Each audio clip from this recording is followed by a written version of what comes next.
hankaygu yaraa naftayda ku ila galay jacaylku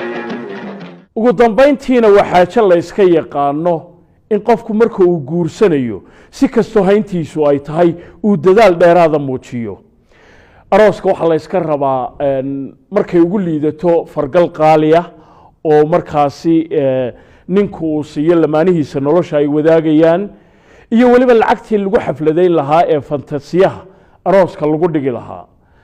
nin Mareykan oo hadaba ku nool gobolka Texas ayay taasi bad la gashay ninkaasi markii uu aqal gali lahaa ayaa wuxuu xisaabiyay lacagaha faraha badan ee arooska uu ku kacayo waa tii fargalka tii xafladda tii fasaxa inta badan wadamada reer galbeedka dadkoodu aqalgalka kadib ay u baxaan xisaabaadkii buu isu geegeeyo deedna wixii yaraay uu hayay ayay la noqon weyday ninka odayga ah inay ku filan yihiin ninkii baa deedna intuu fakaray ayaa fakarkiisii hadaba uu bad kala sii geliyay ninkii intuu qori qaatay iyo baastoolad ayuu weerar ku qaaday baan ku yaala gobolkaasi Texas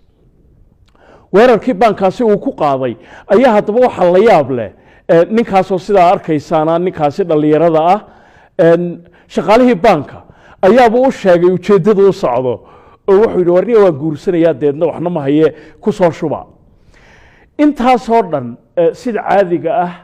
baananka caalamka imika ama xarumaha lacagaha lagu hayo kabaradihii ammaanka ilaalinayay ayaa ninka duubayay burkaba bahalka muudayine ninkii markuu lacagtii isku hubsaday oo deedna dhaqaajiyay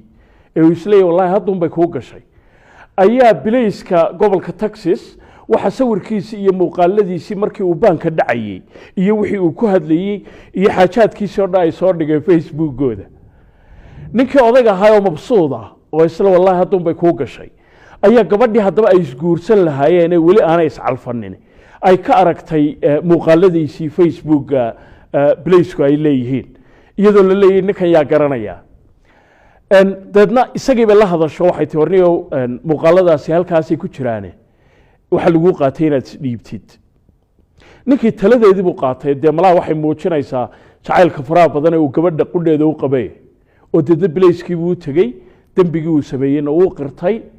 halkii uu ka aqal gali lahaa ayuunbuu dabeedna xabsi ka galay kaaga sii darana waxa la sheegay in ilaa imika loo diiday ninkaasi in xabsigaba lagu soo booqdo wax badso mararka qaarkood wax beel bay leedahay qodobkaasi ayaa ugu dambeeyay wararkii caalamka oo ay kala socoteen telefishinka Universal studio hayaga magaalada Hargeysa waa aniga Cabdisalaan Herariya iyo asxaabteedu idin kaga tagayna nabadgelyo